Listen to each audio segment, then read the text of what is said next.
Welcome to The Read Along, a mini book club for your ears. I'm your host, Scott. I'm your other host, Anita. And join us on a journey through a good book, one chapter at a time.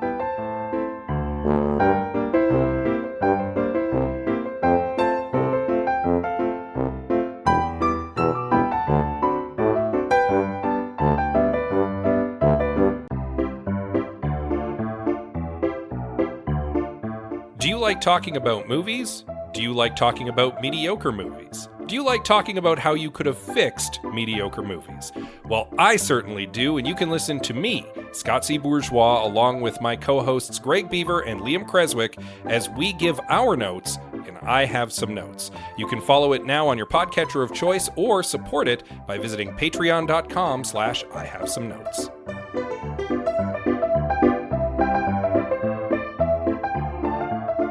Had a crazy busy weekend.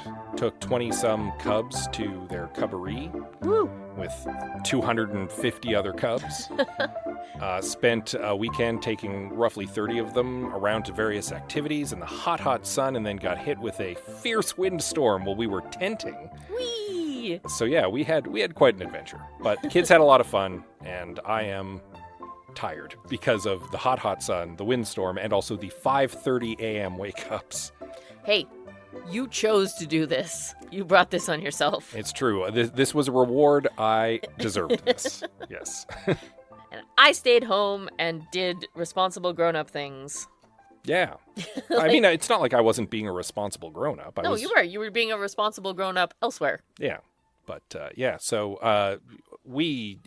I might not be fully coherent for this episode is basically where I'm going with this. I'm sure you're fine. But, I'm worried that we're going to have a lot to chew on for this one. So maybe we should just kind of jump right in. Yeah, let's go. We'll start with a brief recap of our previous chapter, chapter 19, where Dani arrives back at the Fortress of Art after a little heart-to-heart with Elliot, where she finds out that he actually betrayed her.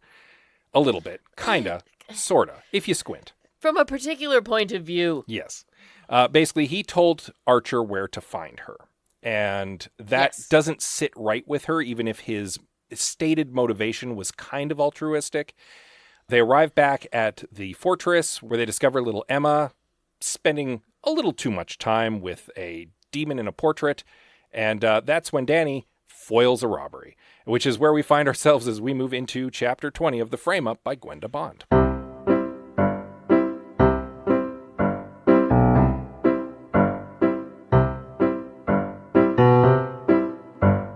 The robbery is being foiled. That's basically where we start. Yeah, more or less. We pick up right where we stopped. So. Yeah. Elliot kind of jumps right in, his gallantry kind of arising, seeing Dani in distress. He basically goes into fisticuffs with the blurry-faced robber. Like, at this point, Brad's shown up and is like, what's going on? So Dani tells him, go pull whatever alarm is closest. Well, yeah, get Emma out of there. Yeah. Because she doesn't know what things are going to happen. Yeah. Right? And then pull the nearest alarm. Because she has to call this in. Yeah. And that's basically what she tells the two robbers is like, you guys screwed up. You need to get out of here now. The cops are on the way. And then they make a show of putting them on a merry chase through the fortress. Yeah. So that they can get away. She knows there's no cameras on them. Yeah. She knows there's no cameras because she on knows that Brenner wouldn't have pulled the trigger if Rabbit hadn't given him a window. Yeah, exactly. 100%. So she gives them a quick head start. Yep. And then, I don't know which one has the magic that throws sound the other direction. So she's like, you can hear them. They went this way. Purposely turning the other way, knowing full well that they went, I think they went left and she went right. Something like that. Something like that. But, like, purposely losing them without looking like she lost them, which I think is a pretty good skill in and of itself. Yeah, but she doesn't want to necessarily make an enemy of Brenner here. But at the same time, they were caught... She can't blow the whole thing right now. Especially because they were caught red-handed. Yes! And it puts her job in jeopardy. Absolutely. The whole thing could go up in smoke right now if anything goes south. And unfortunately, everything has gone south, and pretty much everything is up in smoke right now. Yeah, this is all damage control now. Yeah, everything that just happened scuttles all of their plans for their heist. Yeah, she more or less is going to have to start over now. Yeah, because Agent Sharp is immediately on the scene. Like, the alarm went off, the police arrive, and the FBI are basically the first ones on hand. They're right on the heels. And Sharp himself is straight up like a multi-million-dollar Rothko just about got stolen. So, yeah, I'm interested. I'm going to be here. Well, yeah, he's art crimes. Yep. And basically immediately takes over security. Is just like, yeah, I'm in charge now. You're done. Goodbye. Number one, you failed at your job. Number two, you're my primary suspect about what just happened. Which is gross. Well, and he's not wrong for thinking that. Number one, she is attempting to steal a painting. Yes, I know. Number two, he's not even surprised that there's no camera footage because whenever Maria Poisson did a job, there was mysteriously no camera footage. So the fact that there's no camera footage of the robbery here just makes him go, oh, so this is Maria's work. She's on the job. You're here. You're my primary suspect. How about I just check out your house and your car right now if you're so innocent? And unfortunately, Dani can't just say sure because she has a forgery in the trunk. It's true. There is a forgery in her trunk. But she also has, fortunately, this soiled rapport with him. Well, she has it out for him. She doesn't... So, yeah. Exactly. Even if she was innocent, she wouldn't make it easy for him. And everyone knows it. Yeah. So the whole, I think actually it's Brad. Brad Hackworth steps up and says, like, you'll not need without a warrant. Yeah. You don't get to treat my people this way. Yeah. Brad comes to her defense and actually makes a big deal about not wanting to fire her. But it's Rose who steps in and is like, no, this has to be done. And actually, to her credit, tells Dani and Elliot both that she's already prepared a nice severance package for them.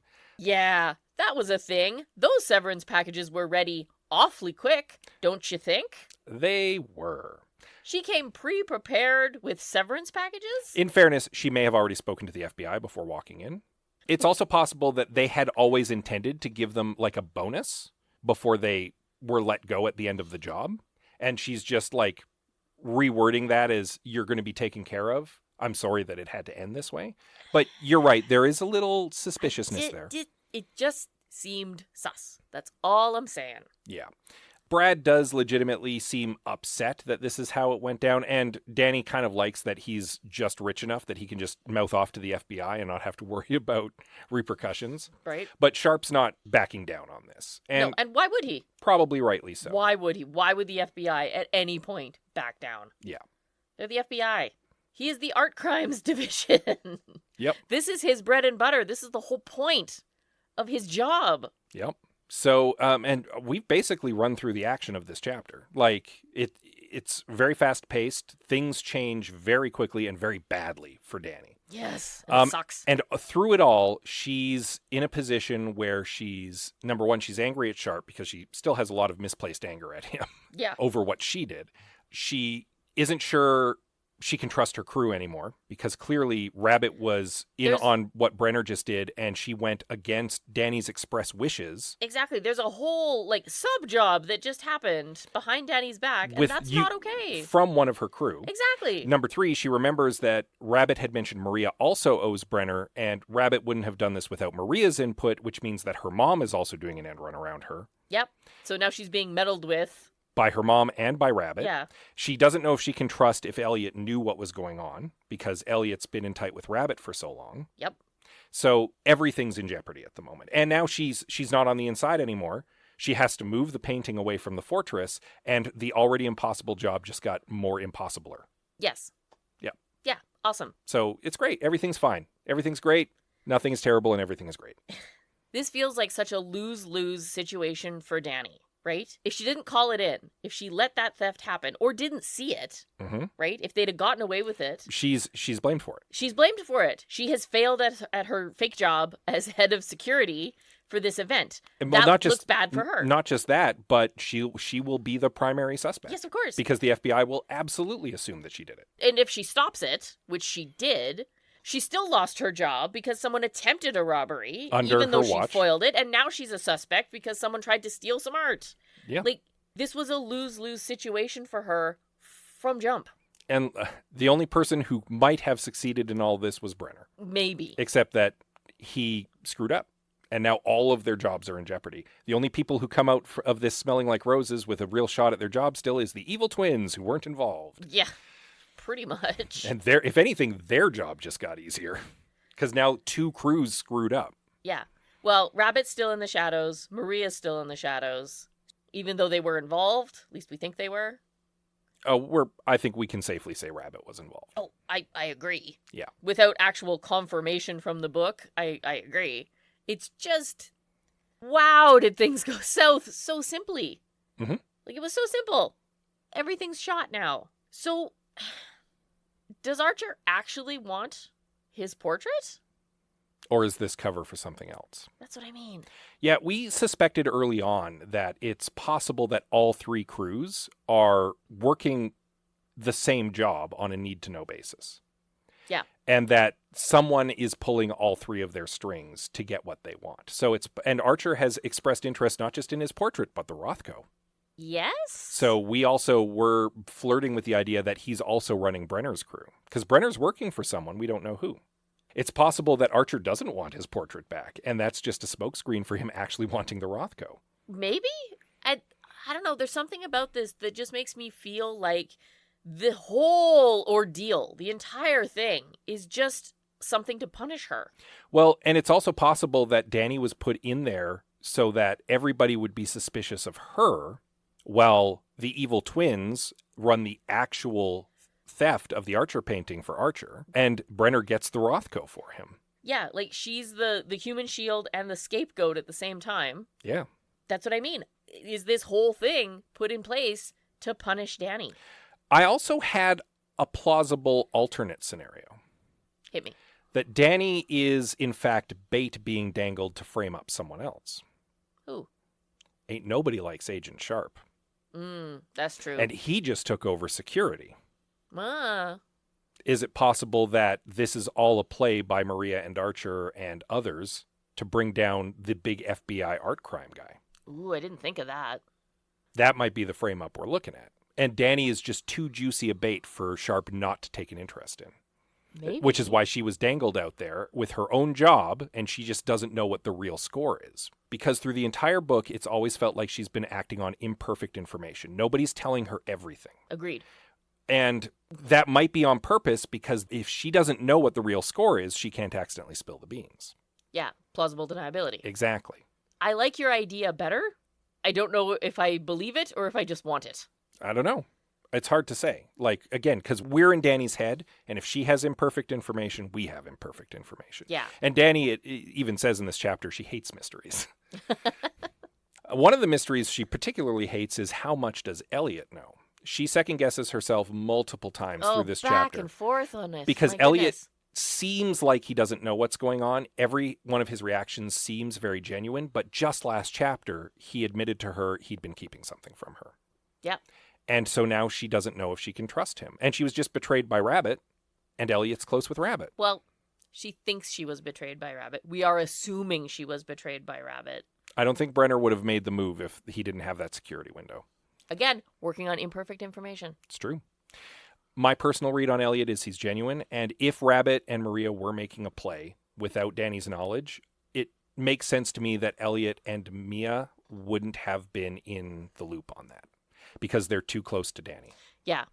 If the story were to take this turn, and we would find out that Rabbit is loyal to Maria and Maria alone. And she absolutely is, for the record. Like, we know that. And purposely kept Mia and Elliot in the dark because she absolutely did not want anything to get to Dani. Mm-hmm. I would believe it.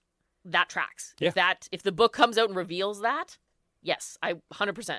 Yeah, that is logical. It makes sense. That's certainly my read on it. I don't think Elliot is untrustworthy in this moment. I think their relationship is going to take another blow because Dani's going to maybe accuse him of having known something was going on. Quite possibly. But he genuinely wasn't involved. That's kind of my read on it. I know. Realistically, Dani should just walk away from all of this. Yeah, at this point, the safest bet really is to, but unfortunately... Like, cut your losses and leave. But it's not that simple. We know this book isn't going to end that way. Because this is not that kind of book. Because the end point of her job, the prize at the end, is repairing the relationship with her mother. That's her juicy bait. Yeah. If she's the juicy bait for Sharp, that's her juicy bait. She can't not try. The stakes are too high for her to walk away. Exactly. This isn't that kind of story. So, we have aftermath. There's going to be fallout. Yeah, because they need to immediately get back to the Stone House and scrap everything. They need to scrub that. They have maybe an hour to scrub that place clean before Sharp and the FBI show up and start. With the warrant to search for it, yeah. And start going through everything. Yeah. And she's even like, at this point, I even need to clear out the bunker because they might find it this time. Yeah. So, like, it all has to go. Yeah. The fallout is going to suck. Yeah. I'm pretty sure. And now they have to redo an impossible heist in less than half the time. We're what, 3 days now? Yeah. We're sitting on 3 days out? Yeah, we're running out of book for the heist to take place in. Yeah, exactly.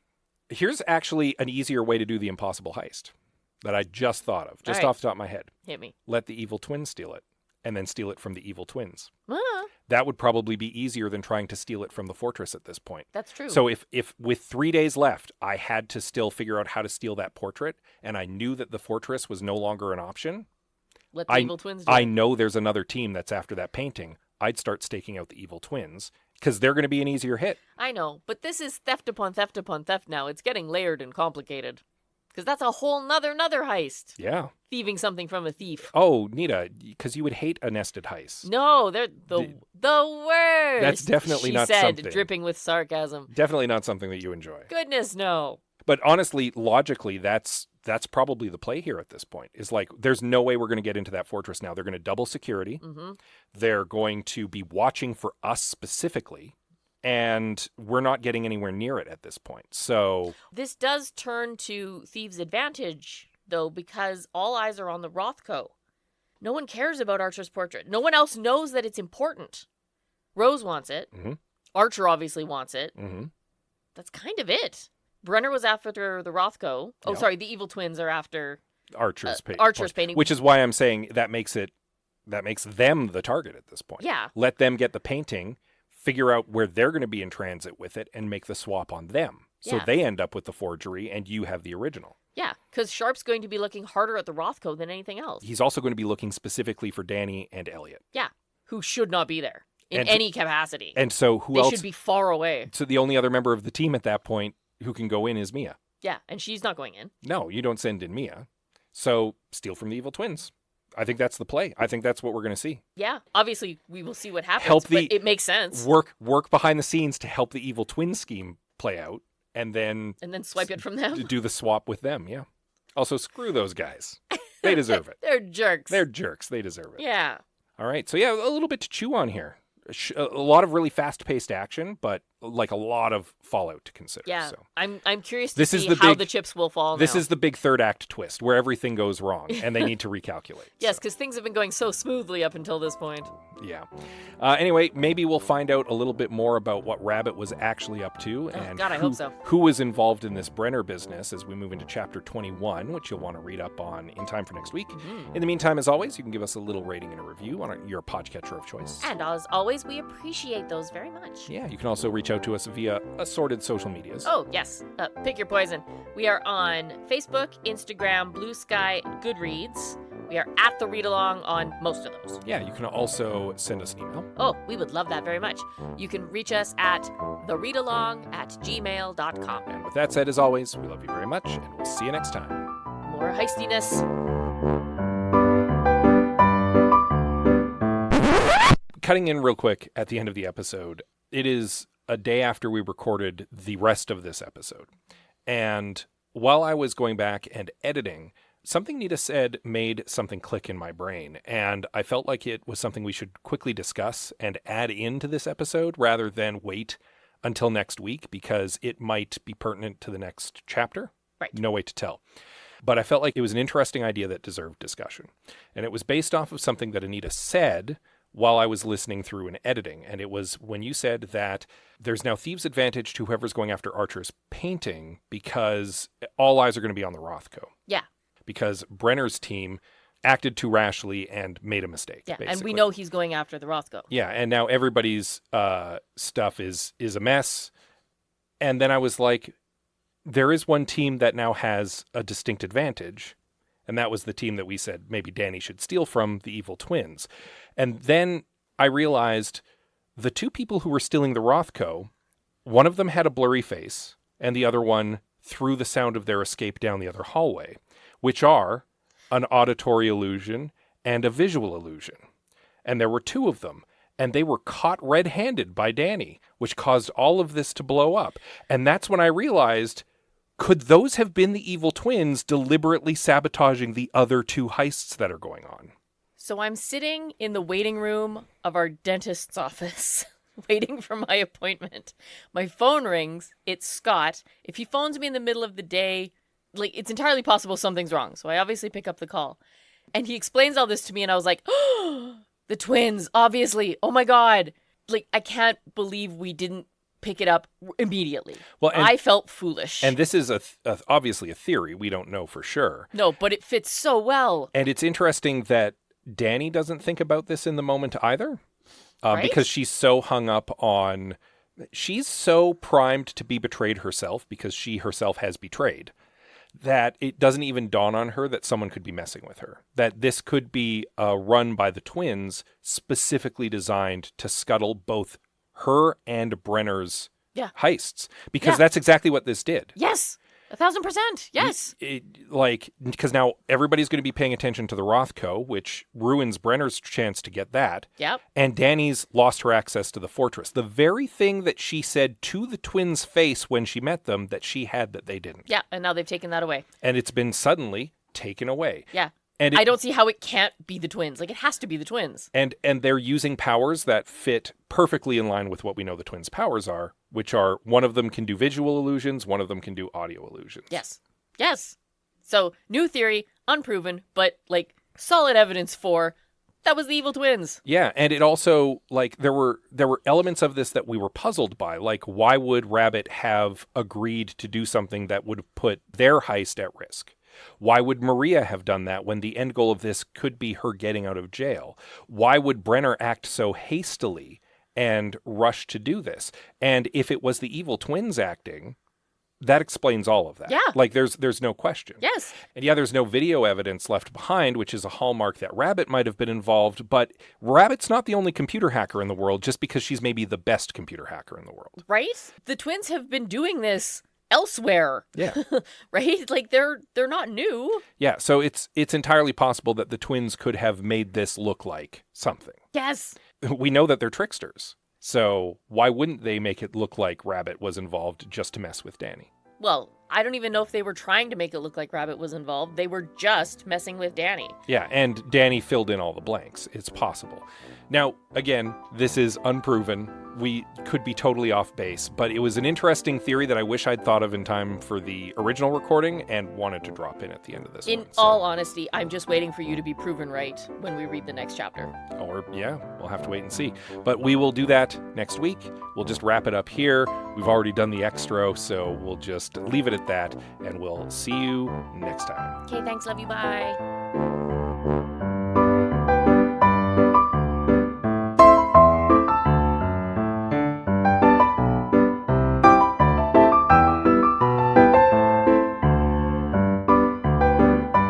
Thank you for joining us on The Read Along with your hosts, Anita and Scott Bourgeois. All Read Along music is by Kevin MacLeod at Incompetech.com. Cover art is by Aaron Beaver. Be sure to join us on Twitter, Instagram, and Facebook at The Read Along, and check out our group on Goodreads.com.